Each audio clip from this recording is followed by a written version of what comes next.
সুপ্রিয় শিক্ষার্থীবৃন্দ, আসসালামু আলাইকুম। কেমন আছো তোমরা? আশা করি তোমরা আল্লাহর রহমতে সবাই সুস্থ আছো। আমি লায়লা নার্গিস কামাল, সহযোগী অধ্যাপক, অর্থনীতি বিভাগ, ঢাকা কলেজের অনার্স তৃতীয় বর্ষের ছাত্রদের অনলাইন ক্লাসে স্বাগত জানাচ্ছি। আমি তোমাদের সরকারি অর্থব্যবস্থা পড়াচ্ছিলাম এবং সরকারি অর্থব্যবস্থার তোমাদের সিলেবাসের সর্বশেষ যে চ্যাপ্টারটি আছে অর্থাৎ বাজেট, সেই সম্পর্কে আমরা আলোচনা করছি। আজ আমরা বাজেটের যে টপিকগুলো নিয়ে আলোচনা করব সেগুলো হচ্ছে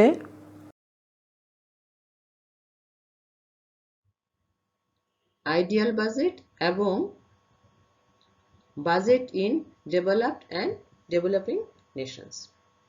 আমরা প্রথমে যেটি সম্পর্কে জানবো সেটি হচ্ছে আইডিয়াল বাজেট বা আদর্শ বাজেটের বৈশিষ্ট্য।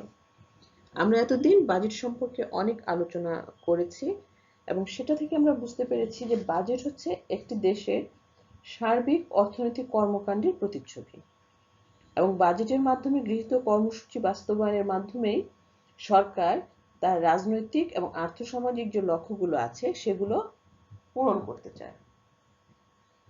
একটি দেশের সার্বিক অর্থনৈতিক উন্নয়ন অর্জন এবং তার ধারাবাহিকতা বজায় রাখা যায় যে বাজেটের মাধ্যমে, সেটাকে আমরা বলছি আদর্শ বাজেট বা আইডিয়াল বাজেট বা উত্তম বাজেট। এই উত্তম বাজেটের কতগুলো বৈশিষ্ট্য আছে, চলো আমরা এখন সেই বৈশিষ্ট্যগুলো একটু জানি। আমাদের আদর্শ বা উত্তম বাজেটের যে বৈশিষ্ট্য আমরা প্রথমেই জানতে পাচ্ছি সেটি হচ্ছে অতীতের কর্মকাণ্ডের বিবরণ, অর্থাৎ চলতি বাজেটে পূর্ববর্তী বছরে সরকারের গৃহীত বিভিন্ন কর্মসূচি এবং সেটি বাস্তবায়নের জন্য যে ফিসক্যাল কার্যক্রম গ্রহণ করা হয়েছিল সেটি কতটুকু সাফল্য অর্জন করেছে কিংবা ব্যর্থ হয়েছে তার একটি বিবরণ থাকা দরকার। কেননা অতীতের যে সাফল্য এবং ব্যর্থতা তার সাহায্যেই কিন্তু চলতি সময়ে সুষ্ঠু নীতি প্রণয়ন এবং বাস্তবায়ন করা সহজ হয়। অর্থাৎ তাহলে আমরা বলতে পারি যে একটি বাজেট আদর্শ কিনা তা বুঝতে হলে বিগত বছরের বাজেটের আয় ব্যয়ের উদ্দেশ্যসমূহ কতটুকু বাস্তবায়ন হয়েছে এবং প্রাপ্ত ফলাফল কেমন তা চলতি বাজেটে ভালোভাবে উল্লেখ করতে হবে। দ্বিতীয়ত হচ্ছে আমাদের সেটি হচ্ছে চলতি ঘটনার বিবরণ। বাজেটে দেশের চলতি যে অর্থনৈতিক অবস্থা তার একটি বিবরণ থাকতে হবে, অর্থাৎ দেশের সঞ্চয়, বিনিয়োগ, বৈদেশিক লেনদেন পরিস্থিতি এই সম্পর্কে আলোচনা বা পর্যালোচনা আমরা যেটাই বলি বাজেটের মধ্যে অন্তর্ভুক্ত থাকা উচিত। তাহলে জনগণ এই বাজেটের কর্মকাণ্ডের সত্যিকারের মূল্যায়ন করতে সক্ষম হবে। অর্থাৎ যদি বাজেটে আয়, নিয়োগ, উৎপাদন, দাম স্তর, বাণিজ্য শর্ত, লেনদেন ভারসাম্য পরিস্থিতি এগুলোর উল্লেখ থাকে, তাহলে জনগণ দেশের যে অর্থনৈতিক অবস্থাটা বর্তমানে কেমন সেটি সম্পর্কেও অবহিত হতে পারে। সম্ভাব্য আয় ও ব্যয়ের বিবরণ এখানে থাকতে হবে, অর্থাৎ এই যে চলতি যে বাজেটটি থাকবে সেখানে আমাদের সম্ভাব্য আয় এবং ব্যয়ের একটি বিবরণ উল্লেখ এখানে করতে হবে। অর্থাৎ সরকার কোন উৎস হতে কি উপায়ে সম্পদ আহরণ করবেন এবং সেই আহরণের যৌক্তিক কিনা তার বিবরণ থাকবে, আবার সরকার ব্যয় কোন খাতে কি পরিমাণে করবেন তার বিবরণও থাকবে। এবং এই বিবরণ যদি না থাকে, অর্থাৎ আয় এবং ব্যয়ের যদি বিবরণটি না থাকে, তাহলে কিন্তু এই বাজেটটিকে স্বয়ংসম্পূর্ণ বাজেট হিসাবে অভিহিত করা যায় না। তখন বলা হয় যে এই বাজেটটি আসলে একটু নৈর্ব্যক্তিক ধরনের হয়ে গিয়েছে। সুতরাং এই বাজেটে যাতে সম্ভাব্য আয় ও ব্যয়ের বিবরণ থাকে সেদিকে অবশ্যই লক্ষ্য রাখতে হবে। এরপরে হচ্ছে লক্ষ্য এবং উদ্দেশ্য সুস্পষ্টভাবে নির্দেশ করা। বাজেট প্রণয়নের মূল লক্ষ্য কি থাকে? আসলে বাজেট প্রণয়নের মূল লক্ষ্যই থাকে হচ্ছে জাতীয় কল্যাণ বৃদ্ধি করা। সুতরাং এটি বাজেটের একটি অন্যতম মূল বৈশিষ্ট্য বা গুণ। কারণ লক্ষ্য এবং উদ্দেশ্য যদি সার্বিকভাবে নির্দেশ করা না থাকে তাহলে এই বাজেট বাস্তবায়ন করতে গিয়ে যারা বাস্তবায়ন করবেন তাদেরকে নানা অসুবিধার সম্মুখীন হতে হবে। মনে করি বাজেটে শিল্প উন্নয়নের জন্য একটা উদ্দেশ্য আছে, কিন্তু শিল্পের কোন পর্যায়ে কোন খাতে উন্নয়ন তৎপরতা চালাতে হবে এবং সেই তৎপরতা চালানোর মাত্রা কি এবং এই ধরনের দিক নির্দেশনা যদি বাজেটে না থাকে তবে যারা কাজ করবেন তারা দেখা যাবে সঠিকভাবে উদ্দেশ্য বাস্তবায়ন করতে পারবে না এবং অর্থনীতিতেও কাঙ্ক্ষিত ফলাফল আসবে না। সুতরাং এই যে বাজেটের যে লক্ষ্য এবং উদ্দেশ্য, সেটি বাজেটে কি করতে হবে? সুস্পষ্টভাবে নির্দেশ করে দিতে হবে।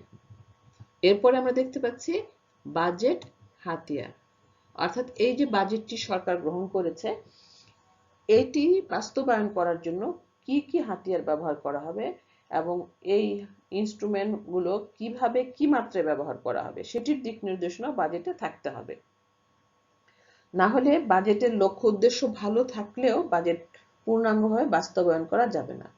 যেমন আমরা মনে করি যে কোনো বাজেটে বলেছে যে প্রগতিশীল হারে কর বসাতে হবে, কিন্তু এই প্রগতিশীলতার মাত্রাটা কোন কোন ক্ষেত্রে কি হবে তার একটি বিবরণ থাকতে হবে। যেমন আমরা বলতে পারি আমাদের দেশে যে আয়ের উপর করটি বসানো হয়, যেটিকে আমরা আয়কর বলে জানি, সেখানে দেখা যায় যে আয়করের একটি নির্দিষ্ট আয় পর্যন্ত করমুক্ত সীমা থাকে, তারপরে আবার একটি নির্দিষ্ট আয় পর্যন্ত এক হারে, এবং যতই আয় বাড়তে থাকে ততই দেখা যায় যে কর হার বাড়তে থাকে। এই যে এভাবে উল্লেখ করে দিতে হবে যে বাজেটে যে কোন খাতে কি ধরনের ইনস্ট্রুমেন্ট ব্যবহার করে আমরা এই বাজেটটি বাস্তবায়ন করব। এরপরে আমরা যেটি দেখতে পাচ্ছি সেটি হচ্ছে আইনগত নিয়ন্ত্রণ, অর্থাৎ প্রস্তাবিত বাজেট কি হয়, সাধারণত যে কোনো দেশের আইনসভায় সংশোধন, পরিবর্তন এবং পরিবর্ধনের মাধ্যমে পাশ করা হয়, অর্থাৎ আইনগত রূপ লাভ করে। আমরা দেখি যে আমাদের দেশে সংসদে যে বাজেটটি উপস্থাপন করা হয়, তারপরে এটির উপর আলোচনা পর্যালোচনা চলে এবং প্রয়োজনীয় সংশোধন হওয়ার পরেই কিন্তু এটি পাশ করা হয়। এবং এটি হচ্ছে বাজেট প্রণয়নের যে ধাপ, সেখানেও কিন্তু এই নীতিটা অবশ্যই অনুসরণ করতে হয়। এবং উত্তম বাজেট অবশ্যই প্রণয়ন এবং বাস্তবায়ন পর্যায়ে এই আইনগত ভিত্তিটি থাকতে হবে, কারণ এটি যদি না হয় তাহলে দেখা যায় প্রণয়ন বা বাস্তবায়নের কোনো পর্যায়ে বাজেটের বৈধতা নিয়েও অনেক সময় প্রশ্ন উঠতে পারে।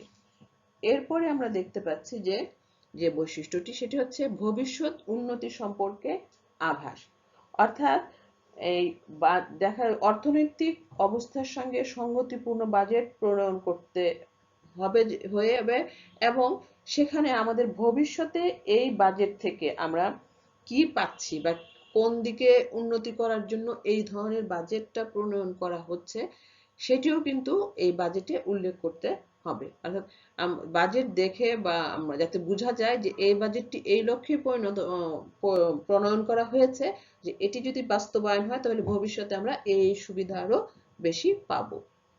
এরপর আমরা বলছি সেটি হচ্ছে সমন্বিত রূপ। উত্তম বাজেট অবশ্যই সমন্বিত ধরনের হতে হবে, অর্থাৎ সমস্ত যে সরকারি শাখা এবং প্রশাখা, প্রস্তাবিত আয় ও ব্যয় এবং সব ধরনের আর্থিক লেনদেনের বিস্তারিত বিবরণ বাজেটে অন্তর্ভুক্ত থাকতে হবে। তা নাহলে দেখা যায় যে দুষ্প্রাপ্য সম্পদের সঠিক ব্যবহার, আইনগত নিয়ন্ত্রণ এবং সরকারি দায়-দায়িত্ব সঠিকভাবে পূরণ হতে পারে না। এজন্য এটি খেয়াল রাখতে হবে যাতে এই সব কিছুর সমন্বিত একটি রূপ এই বাজেটে থাকে, কারণ বাজেট যদি সমন্বিতভাবে প্রণয়ন না করা হয় তাহলে চলতি এবং মূলধন যে বাজেট, যা আমরা আগে পড়ে এসেছি, এই দুটোর মাঝখানে বিরোধিতা দেখা দিতে পারে। সেই জন্য সবসময় বলা হয় যে উত্তম বাজেটে আসলে হবে একটি সমন্বিত রূপ থাকতে হবে। এরপরে আছে আমাদের যে সার্বিক ঘাটতি এবং উদ্বৃত্ত নির্দেশ করতে হবে, অর্থাৎ উত্তম বাজেটে আমরা বলেছি যে আয় ব্যয়ের একটি বিবরণ থাকবে এবং এই বিবরণটা বিস্তারিতভাবে থাকবে, যাতে এই বাজেটটি সার্বিক অর্থে উদ্বৃত্ত না ঘাটতি না সুষম সেটি সুস্পষ্টভাবে বোঝা যায়। এছাড়াও এটি যেমন প্রকাশ পাবে যে ঘাটতি বাজেট না উদ্বৃত্ত বাজেট, এর সঙ্গে সঙ্গে এটিও এখানে বুঝতে হবে যে কেন এই পদ্ধতিটি অনুসরণ করা হয়েছে, অর্থাৎ কেন ঘাটতি বাজেট বা উদ্বৃত্ত বাজেট অনুসরণ করা হলো সে সম্পর্কে বাজেটে অর্থমন্ত্রীর রাজনৈতিক এবং অর্থনৈতিক যে একটা বক্তব্য সেটিও অন্তর্ভুক্ত থাকলে ভালো হয়, যে তাহলে জনগণের পক্ষে এটি বোঝা সম্ভব হয়। এরপরে আসতেছে বাস্তবসম্মত আয় এবং ব্যয়। আমরা জানি যে একটা বাজেট, যে একটি প্রস্তাবিত বাজেট করা হয়, সেখানে একটি আয় ব্যয়ের হিসাব থাকে, অর্থাৎ এই আয় ব্যয়ের হিসাব যতদূর সম্ভব বলা হচ্ছে যে বাস্তবসম্মত হতে হবে। আয় ব্যয়ের হিসাবটি হতে হবে কেমন? বাস্তব সম্মত। অর্থাৎ এটিতে যে আমাদের মানে যেভাবে আমরা আয়ের হারটা নির্ধারণ করব সেটি যাতে কোনোভাবে দেশের কোনো অর্থনৈতিক অস্থিতিশীলতা সৃষ্টি না করতে পারে সেই ধরনের একটি ব্যাপার খেয়াল রাখতে হবে। অর্থাৎ কর্তৃপক্ষকে দেশের অর্থনীতির কাঠামোর পরিবর্তন, মুদ্রাস্ফীতি কিংবা মুদ্রা সংকোচন এই সমস্ত বিষয়ে বাজেট প্রণয়নের সময় বিবেচনা করা দরকার। না হলে দেখা যাবে যে প্রকৃত আয় এবং ব্যয়ের মধ্যে অসঙ্গতি দেখা দিতে পারে।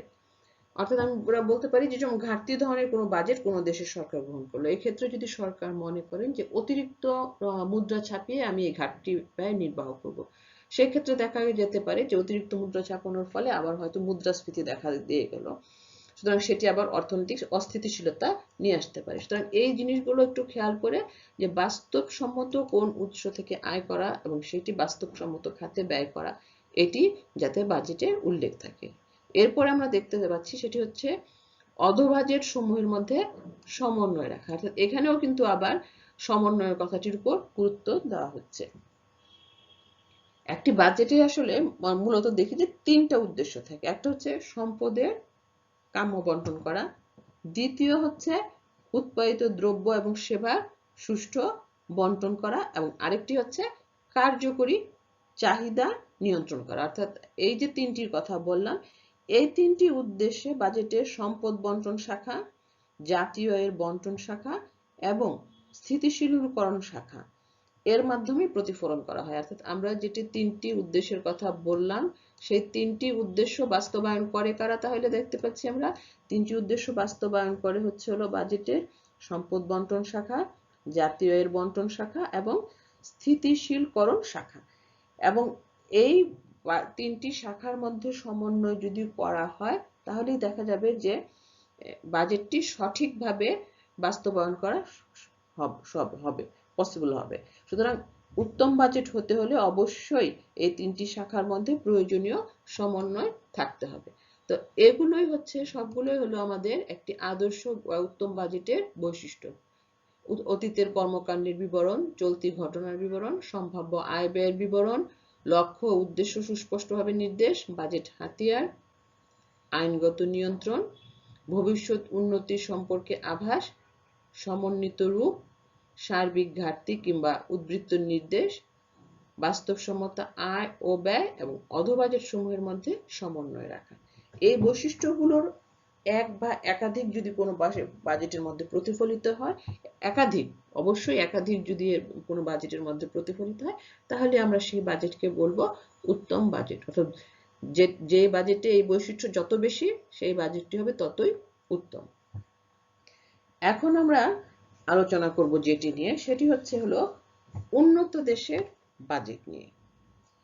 আমরা জানি আসলে যে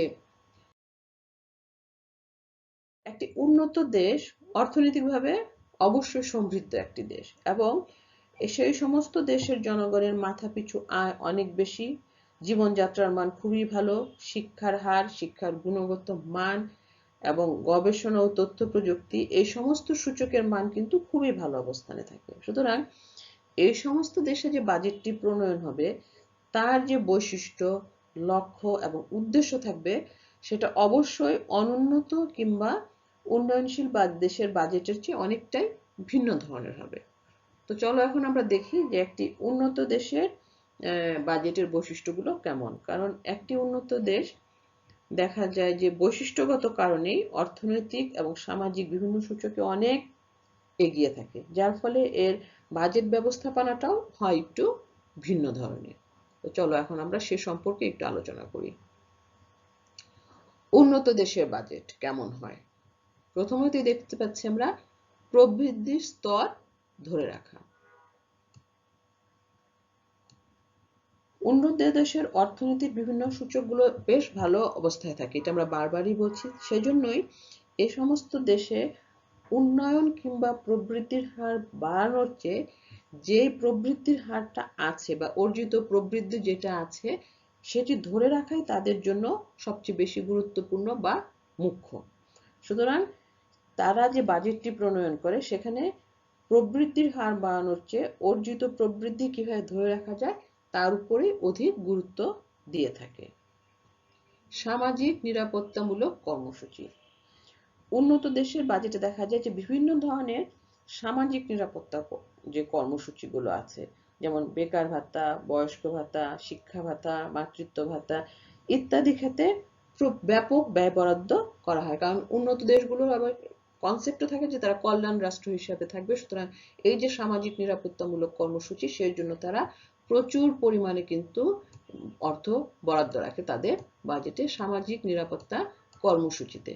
এটি গেল আমাদের উন্নত দেশের বাজেটের বৈশিষ্ট্যের দ্বিতীয়টি।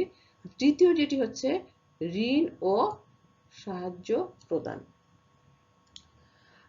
বেশিরভাগ উন্নত দেশগুলো কি করে থাকে, যে উদ্বৃত্ত ধরনের বাজেট তারা প্রণয়ন করে থাকে। সুতরাং যেহেতু তারা উদ্বৃত্ত ধরনের বাজেট প্রণয়ন করে থাকে, তাহলে দেখা যায় যে অন্য বিদেশি রাষ্ট্রকে ঋণ কিংবা সাহায্য প্রদানের জন্য তারা প্রচুর পরিমাণে অর্থ বরাদ্দ রাখে। বাণিজ্য চক্র প্রতিরোধে পদক্ষেপ। আমরা বাণিজ্য চক্র কথাটা আগেও বাজেটের আলোচনায় এসেছে বারবারই। বাণিজ্য চক্র একটি বিশেষ অবস্থা, যখন সময়ের প্রেক্ষিতে অর্থনীতি একবার ভালো অবস্থানে যায় এবং একবার মন্দ অবস্থায় চলে আসে। উন্নত দেশের বাজেটে বাণিজ্য চক্র বিশেষত যে মন্দা যদি দেখা দেয় সেটা মোকাবেলার জন্য তারা বিভিন্ন পদক্ষেপ নেয় এবং এই উদ্দেশ্যে তারা বিভিন্ন খাতে ব্যয় বরাদ্দ রাখা হয়। বাণিজ্য চক্র হলে যাতে সেটি প্রতিরোধ করতে পারে সেই জন্য তারা বিশেষ ব্যবস্থা বাজেটের ভিতরেই রেখে দেয়। আয় বৈষম্য প্রতিরোধে ব্যবস্থা। উন্নত দেশে আমরা যত উন্নত হোক তারপরেও কিন্তু সেই সমস্ত দেশগুলোতেও কিছু পরিমাণে হলেও আয় বৈষম্য দেখা যায়। তো সেই ধরনের আয় বৈষম্য হ্রাসের জন্য বাজেটে বিভিন্ন ধরনের উদ্যোগ তারা নিয়ে থাকে। এসব পদক্ষেপের মধ্যে একটি আছে যে স্বয়ংক্রিয় সামাজিক নিরাপত্তা ব্যবস্থা এবং প্রগতিশীল কর ব্যবস্থা। আমরা আগে সামাজিক নিরাপত্তা কর্মসূচিমূলক কর্মসূচি সম্পর্কে বলেছি, এবং এছাড়াও যেটি আছে সেটি হচ্ছে যে প্রগতিশীল কর ব্যবস্থা। কারণ প্রগতিশীল কর ব্যবস্থায় যার আয় যত বেশি সে তত বেশি কর দিয়ে থাকে। তো এই ধরনের ব্যবস্থা উন্নত দেশের বাজেটে বেশি দেখা যায় যাতে আয় বৈষম্য প্রতিরোধ সম্ভব হয়। প্রযুক্তিগত উন্নয়ন ও গবেষণায় ব্যয় বরাদ্দ। অর্থাৎ উন্নত দেশে দেখা যায় যে এই বাজেট যখন প্রণয়ন করে তখন প্রযুক্তিগত উন্নয়ন এবং গবেষণার জন্য প্রচুর পরিমাণে অর্থ বরাদ্দ করে রাখে। কারণ আমরা যদি বর্তমান পৃথিবীর দিকে তাকাই তাহলে দেখতে পাবো যে প্রযুক্তি খুব দ্রুত পরিবর্তিত হচ্ছে, এবং এই যে নতুন নতুন প্রযুক্তি আবিষ্কার করা এবং গবেষণা করা, সেই জন্যই বিশেষ বাজেট শাখায় বিশেষ বরাদ্দ রাখা যায়। আমরা যদি একদম এই মুহূর্তেই চিন্তা করি যে করোনা ভাইরাসের কথা, যে করোনা ভাইরাস অতি সম্প্রতি আমাদের যেটা আমরা দেখতে পাচ্ছি এই বছরে যেটা শুরু হয়েছে, এবং সেই প্রেক্ষিতে আমরা কিন্তু দেখছি যে এটির উপর গবেষণা করে নতুন টিকা আবিষ্কার করার জন্য উন্নত দেশগুলো অবিরাম চেষ্টা করেছে এবং তারা এক্ষেত্রে সফল হয়েছে। এই ধরনের বিভিন্ন গবেষণা এবং প্রযুক্তিগত জন্যই কিন্তু উন্নত দেশগুলো প্রচুর পরিমাণে অর্থ বাজেটে বরাদ্দ রাখে। এরপরে হচ্ছে মূলধন স্থানান্তর করা। বেশিরভাগ উন্নত দেশে দেখা যায় যে উদ্বৃত্ত মূলধন পরিলক্ষিত হয়, এবং সেই উন্নত মূলধন কিন্তু অর্থনীতির বিভিন্ন ক্ষেত্রে আবার সমস্যারও সৃষ্টি করে। সুতরাং এই সমস্ত দেশ বাজেটে বিদেশে যাতে মূলধন স্থানান্তর করা যায় সেটির জন্য বিশেষ ব্যবস্থা বা উদ্যোগ দেখা যায়। মানব সম্পদ উন্নয়ন। উন্নত দেশ মানব সম্পদ উন্নয়নের জন্য বিভিন্ন ধরনের পদক্ষেপ গ্রহণ করে থাকে, এবং এই জন্যই যেহেতু তারা মানব সম্পদ উন্নয়ন করতে চায় সেজন্য এই ক্ষেত্রে তাদের বরাদ্দ অনেক বেশি। আন্তর্জাতিক সংস্থা পরিচালনা করা। আমরা জানি বিশ্বে এখন অনেক আন্তর্জাতিক সংস্থা আছে, যেমন জাতিসংঘ, বিশ্ব ব্যাংক, IMF। এসব পরিচালনা করার জন্য কিন্তু প্রচুর অর্থ প্রয়োজন হয়, এবং দেখা যায় যে এই সমস্ত যে উন্নত দেশগুলো যে আছে তারা এই ক্ষেত্রে অধিক পরিমাণে বাজেট এই ক্ষেত্রে ব্যয় করার জন্য অধিক পরিমাণ বাজেটে তারা এটি বরাদ্দ রাখে। অর্থাৎ উন্নত দেশগুলো বেশি পরিমাণে টাকা এই আন্তর্জাতিক সংস্থাগুলোকে দেওয়ার জন্য বাজেটে বরাদ্দ করে রাখে। আরেকটি হচ্ছে আন্তর্জাতিক শান্তি প্রতিষ্ঠা। উন্নত দেশের বাজেটে আন্তর্জাতিক শান্তি প্রতিষ্ঠা, বিশেষ করে দেখা যায় যে সমস্ত জায়গায় যুদ্ধ বা গোষ্ঠীগত দাঙ্গা বিভিন্ন জায়গায় দেখা যায়, সেগুলো মেটানোর জন্য বা সেগুলো মোকাবেলার জন্য অনেক বেশি পরিমাণ অর্থ বাজেটে তারা বরাদ্দ রাখে। অর্থাৎ বিভিন্ন বিশ্বের বিভিন্ন দেশে যদি কোনো ধরনের যুদ্ধ, গোষ্ঠীগত দাঙ্গা ইত্যাদি দেখা যায়, তখন তারা সেই ক্ষেত্রে এগিয়ে যায় এবং তারা এখানে অর্থ দিয়ে যেভাবে প্রয়োজন সাহায্য করে এগুলো মেটানোর চেষ্টা করে থাকে। তো এটাই হচ্ছে দেখা যায় উন্নত দেশের বাজেটের বৈশিষ্ট্য। এখন দেখব উন্নয়নশীল দেশের বাজেট। উন্নয়নশীল দেশ, যে দেশগুলোর কথা আমরা আলোচনা করবো, সেগুলো আসলে দেখা যায় যে বিভিন্ন যে অর্থনৈতিক সূচকগুলো আছে সেগুলোতে তারা অনেক পিছিয়ে থাকে। এছাড়া দেখা যায় যে দারিদ্রতা, স্বল্প ক্রয় ক্ষমতা, বিদেশ নির্ভরশীলতা, এগুলো এই দেশের অর্থনৈতিক যে উন্নতি সেটাকে একটু স্থিমিত করে রাখে। সুতরাং এই সমস্ত দেশগুলো যে ধরনের বাজেট গ্রহণ করবে তা কিন্তু উন্নত দেশের প্রেক্ষিতের তুলনায় অন্য ধরনের হবে। অর্থাৎ এদের বৈশিষ্ট্য আরেক রকম। এদের দেশের বাজেটের বৈশিষ্ট্য কেমন, চলো আমরা এখন একটু সেটি দেখি। প্রবৃদ্ধির হার বৃদ্ধি করা অন্যতম প্রধান লক্ষ্য বা উদ্দেশ্য। প্রবৃদ্ধির হার বৃদ্ধি করা। উন্নয়নশীল যে দেশসমূহ আছে সেখানে দেখা যায় যে অর্থনৈতিক উন্নয়নের গতিশীলতা বৃদ্ধির জন্য প্রবৃদ্ধির হার বাড়ানো অত্যন্ত প্রয়োজন। সুতরাং এই প্রবৃদ্ধির হার যাতে বৃদ্ধি পায় সেটিকে সামনে লক্ষ্য রেখে এই সমস্ত দেশসমূহ বা অর্থাৎ উন্নয়নশীল দেশসমূহ বাজেটে অনেক ধরনের পদক্ষেপ তারা গ্রহণ করে রাখে এবং সেটি বাস্তবায়নের প্রচেষ্টা নেয়। দারিদ্রতা নিরসনে পদক্ষেপ। উন্নয়নশীল দেশসমূহের অন্যতম প্রধান বা বড় সমস্যাই হচ্ছে দারিদ্রতা। তা এই জন্যই যে এই যে দারিদ্র জনগোষ্ঠী আছে সেই দারিদ্র জনগোষ্ঠীর দারিদ্রতা নিরসনে অনেক কর্মসূচি তাদের গ্রহণ করতে হয় এবং সেই কর্মসূচি বাস্তবায়নের জন্য প্রচুর অর্থ তাদের প্রয়োজন হয়। সুতরাং বাজেটে এই দারিদ্রতা নিরসনের জন্য যে পদক্ষেপগুলো গ্রহণ করা হয় সে উদ্দেশ্যে প্রচুর পরিমাণে অর্থ তাদের বরাদ্দ রাখতে হচ্ছে। মানব সম্পদ উন্নয়ন। বেশিরভাগ উন্নয়নশীল দেশসমূহে দেখা যায় যে জনসংখ্যা অনেক বেশি এবং এই সমস্ত দেশসমূহের উন্নয়নের গুরুত্বপূর্ণ সম্পদ হলো আবার এই জনগণ বা মানব সম্পদ। অর্থাৎ যে সমস্ত জনগণ বা মানুষ আছে সেই সমস্ত জনগণকে যদি সম্পদে পরিণত করতে পারে তাহলেই কিন্তু সেই দেশ সামনের দিকে এগিয়ে যেতে পারে। সুতরাং এই জন্যই মানব সম্পদ, বিশেষ করে শিক্ষা এবং স্বাস্থ্যের উন্নয়নে, মানব সম্পদ উন্নয়ন করতে গিয়ে শিক্ষা এবং স্বাস্থ্য উন্নয়নে বাজেটে বিশেষ বরাদ্দ দেখা যায় এই দেশগুলো রেখে থাকে। আর মানব সম্পদ উন্নয়নে উন্নয়নশীল দেশের বাজেটের একটি বড় অংশ ব্যয়িত হয়। সঞ্চয় এবং বৈদেশিক বাণিজ্য বৃদ্ধি। উন্নয়নশীল দেশগুলোতে দেখা যায় যে সঞ্চয়ের হার হচ্ছে নিম্ন এবং সবসময় প্রায় বাণিজ্য ঘাটতি থাকে। সুতরাং কিভাবে এই সঞ্চয়টা বৃদ্ধি করা যায় এবং এই বৈদেশিক বাণিজ্যের যে লেনদেন ঘাটতি বা বাণিজ্য ঘাটতি যেটি আমরা বলে থাকি এটি কিভাবে দূর করা যায় বা কিভাবে রপ্তানি আরো বেশি করা যায় সেই বিবেচনা রেখেই বাজেট প্রণয়ন করা হয়ে থাকে। ঋণ এবং সাহায্য গ্রহণ। উন্নয়নশীল দেশের উন্নতি করতে হলে অবশ্যই বিভিন্ন ধরনের প্রকল্প বাস্তবায়ন করতে হবে এবং যখনই এই প্রকল্পগুলো বাস্তবায়ন করতে যায় তখনই দেখা যায় যে ব্যাপক ঘাটতি আছে অর্থের। সুতরাং এই সমস্ত ঘাটতি মোকাবেলা করার জন্য তাকে কি করতে হয়, বিভিন্ন দেশ থেকে ঋণ ও সাহায্য গ্রহণ করতে হয় এবং এই ঋণ এবং সাহায্য গ্রহণ করে কোন খাতে কোন প্রকল্পে কিভাবে ব্যয় করবে সেটিও বাজেটে উল্লেখ করা হয়ে থাকে। বিদেশি বিনিয়োগ আকর্ষণ। উন্নয়নশীল দেশগুলোতে দেখা যায় যে পরিমাণ নিজেদের অর্থ সম্পদ আছে সেটি আসলে বিনিয়োগের জন্য যথেষ্ট নয়। সুতরাং সেক্ষেত্রে তারা প্রত্যক্ষ বৈদেশিক বিনিয়োগ আকর্ষণ করার জন্য বাজেটে নানান ধরনের সুযোগ সুবিধা ঘোষণা করে থাকে এবং প্রচুর পরিমাণ উন্নয়নশীল দেশসমূহ এরকম প্রচুর বরাদ্দ রাখা হয়। যেমন আমরা দেখতে পারি যে উন্নয়নশীল দেশগুলোতে আমাদের দেশে যেমন আমরা ট্যাক্স হলিডে ঘোষণা করা হয়, তারপর হচ্ছে বিদেশি বিনিয়োগ আকর্ষণ করার জন্য বিভিন্ন ইপিজেড করে তোলা হয়েছে যাতে এগুলো বিদেশিরা আমাদের দেশে প্রচুর পরিমাণে এসে বিনিয়োগ করে থাকে এবং বাজেটে উন্নয়নশীল দেশের যে বাজেটগুলো হয় তাতে কিন্তু এই ব্যাপারটি অবশ্যই থাকে। আয় বৈষম্য হ্রাস। উন্নয়নশীল দেশগুলোতে এটি কিন্তু ব্যাপক মাত্রায় বিদ্যমান, অর্থাৎ ধনী এবং দরিদ্র এই দুই শ্রেণীর মধ্যে আয় বৈষম্য অনেক বেশি। যারা ধনী অত্যন্ত ধনী এবং দরিদ্রের হারও অনেক বেশি। এবং বাজার অর্থনীতি যদি থাকে তাহলে কিন্তু এই আয় বৈষম্য আরো বেশি সৃষ্টি হয় এবং এটি উন্নয়নের পথে একটি প্রতিবন্ধকতা হিসেবে কাজ করে। তো সেক্ষেত্রে দেখা যায় যে উন্নয়নশীল দেশে বাজেটে আয় বৈষম্য হ্রাসের জন্য অনেক ধরনের উদ্যোগ নেওয়া হয় বা পরিকল্পনা করা হয়ে থাকে।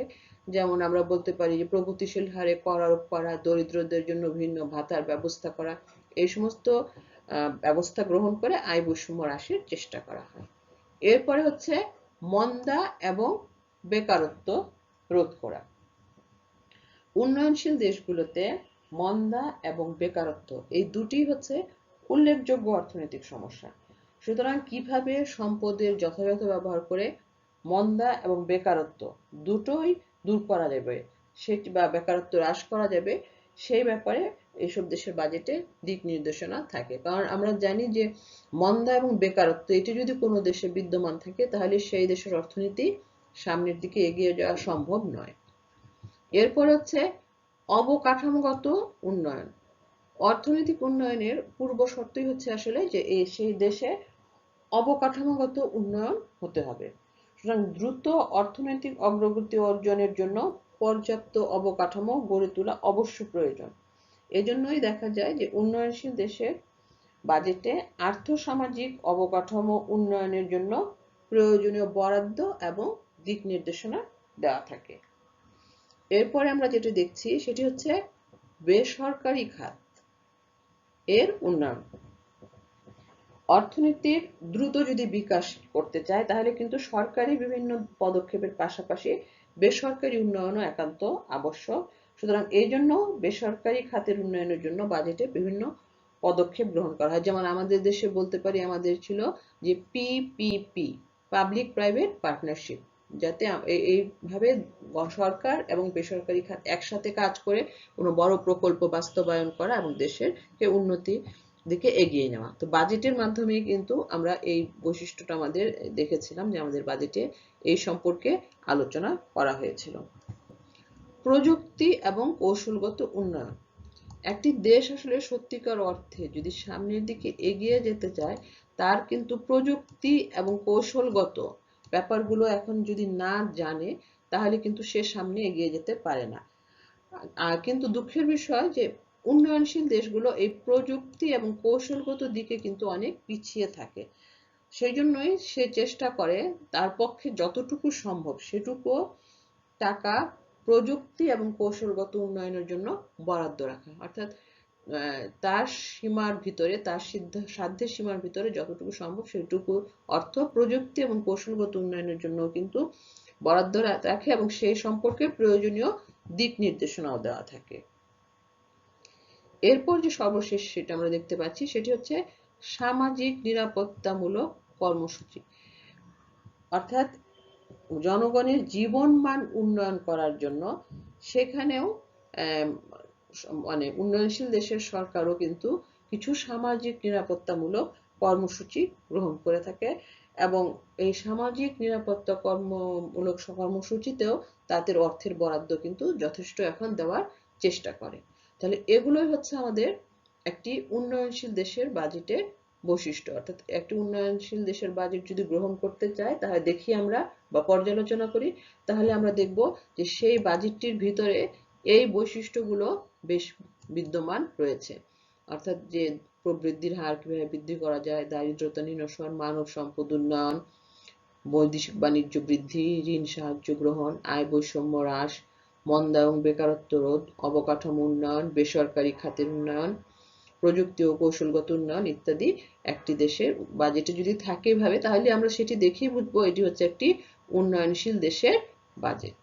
তো আমরা এতক্ষণ উন্নত দেশের বাজেট আলোচনা করলাম এবং এখন আমরা আলোচনা করলাম উন্নয়নশীল দেশের বাজেট। তো দুটো বাজেটের আলোচনার প্রেক্ষিতে আমরা নিশ্চয়ই বুঝতে পারছি যে এই দুটো বাজেট আসলে দুটো দেশের বাজেটের একরকম না, এর মাঝখানে কিছু পার্থক্য রয়েছে। আমার ধারণা এই পার্থক্যগুলো তোমরা নিজেরাও আলোচনা দুটো শুনে নিজেরাও বের করতে হবে। তারপরও আমি একটু তোমাদেরকে সংক্ষেপে এই দুটোর পার্থক্যগুলো বলে দিচ্ছি।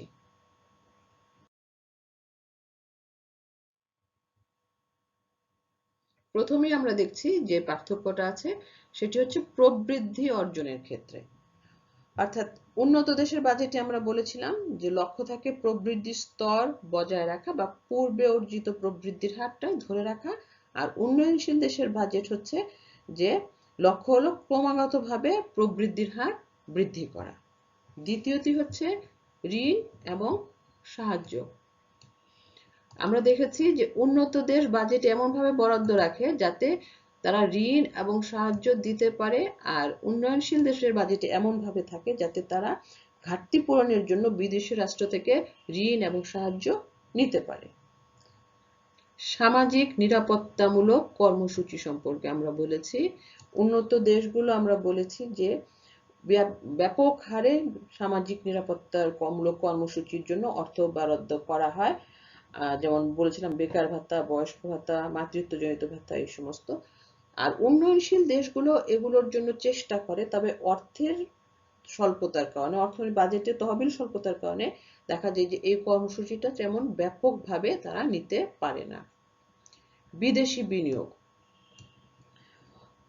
উন্নত দেশগুলো কি করে, বাজেটে বিদেশি কোন রাষ্ট্রে বিনিয়োগ করা যাবে সেই ধরনের উদ্যোগ বা পদক্ষেপ গ্রহণ করে। আর উন্নয়নশীল দেশগুলোর ক্ষেত্রে আমরা দেখেছি যে কিভাবে বিদেশি বিনিয়োগ আকর্ষণ করা যায় সেক্ষেত্রে তারা অধিক মনোযোগ দিয়ে থাকে। শিক্ষা ও গবেষণায় ব্যয় বরাদ্দ। এটি একদম পরিষ্কার যে উন্নত দেশ শিক্ষা এবং গবেষণায় বা মানব সম্পদ উন্নয়ন যেটাই বলি না কেন আমরা প্রচুর ব্যয় বরাদ্দ করে। আর উন্নয়নশীল দেশগুলো তহবিলের অভাবে এখানে প্রচুর বরাদ্দ করতে পারে না, সীমাবদ্ধ আকারে সেখানে কিছু অর্থ বরাদ্দ রাখে। আয় বৈষম্য হ্রাস। উন্নত দেশের আয় বৈষম্য থাকলেও সেটি তেমন প্রকট আকারে থাকে না, এবং তারা যেটুক থাকে তারা সামান্য কিছু পদক্ষেপ গ্রহণ করে সেই বৈষম্য হ্রাসের জন্য প্রচেষ্টা নেয়। কিন্তু উন্নয়নশীল দেশে আমাদের এই যে আমরা বলছি আয় বৈষম্য হ্রাস করার জন্য কি করতে হয়, প্রচুর পদক্ষেপ নিতে হয়, কারণ এখানে আয় বৈষম্য অত্যন্ত বেশি থাকে এবং বাজেটে সেই জন্য পদক্ষেপও বেশি নিতে হয়। প্রযুক্তিগত উন্নয়ন। উন্নত দেশগুলো প্রযুক্তিগত ক্ষেত্রে অনেক বেশি আগানো, আর উন্নয়নশীল দেশগুলো প্রযুক্তিগত ক্ষেত্রে কম আগানো। তো সেজন্য আমাদের ধারণা উচিত যে উন্নয়নশীল দেশে আসলে প্রযুক্তিগত খাতে বেশি অর্থ বরাদ্দ রাখবে, কিন্তু আসলে দেখা যায় বাস্তবে ঠিক এর উল্টো। উন্নত দেশগুলোই বরঞ্চ তাদের প্রযুক্তিগত উন্নয়নের জন্য বেশি পরিমাণে অর্থ বরাদ্দ রাখে, আর উন্নয়নশীল দেশগুলো অর্থের অভাবে আসলে সেই পর্যাপ্ত পরিমাণে এখানে অর্থ বরাদ্দ রাখতে পারে না। এরপরে যেটি আসছে আন্তর্জাতিক সংস্থায় চাঁদা। উন্নত দেশের বাজেটে আন্তর্জাতিক সংস্থা পরিচালনার জন্য ব্যাপক ব্যয় বরাদ্দ থাকা হয়, আর উন্নয়নশীল দেশগুলো আসলে দেখা যায় যে এখানে তেমন পরিমাণে অর্থ বাজেট বরাদ্দ রাখতে পারে না। তো এইগুলোই হচ্ছে মোটামুটি আমাদের উন্নত এবং উন্নয়নশীল দেশের বাজেটের পার্থক্য। এবং আমরা দেখি সাধারণত যে উন্নত দেশের যে বাজেটটা সেটা সাধারণত উদ্বৃত্ত ধরনের বাজেট হয়ে থাকে, আর আমাদের যে উন্নয়নশীল দেশগুলো আমরা দেখব তাদের বাজেটটি দেখতে পাই আমরা যে সাধারণত ঘাটতি ধরনের বাজেট হয়ে থাকে। এবং উন্নয়নশীল দেশের বাজেটে বিদেশ নির্ভরশীলতা কিছুটা পরিলক্ষিত হয়, তবে উন্নত দেশের বাজেটে কিন্তু সেই পরিমাণে বিদেশ নির্ভরশীলতা থাকে না। তো মোটামুটি এগুলোই হচ্ছে আমাদের উন্নত এবং উন্নয়নশীল দেশের বাজেটের মধ্যে পার্থক্য।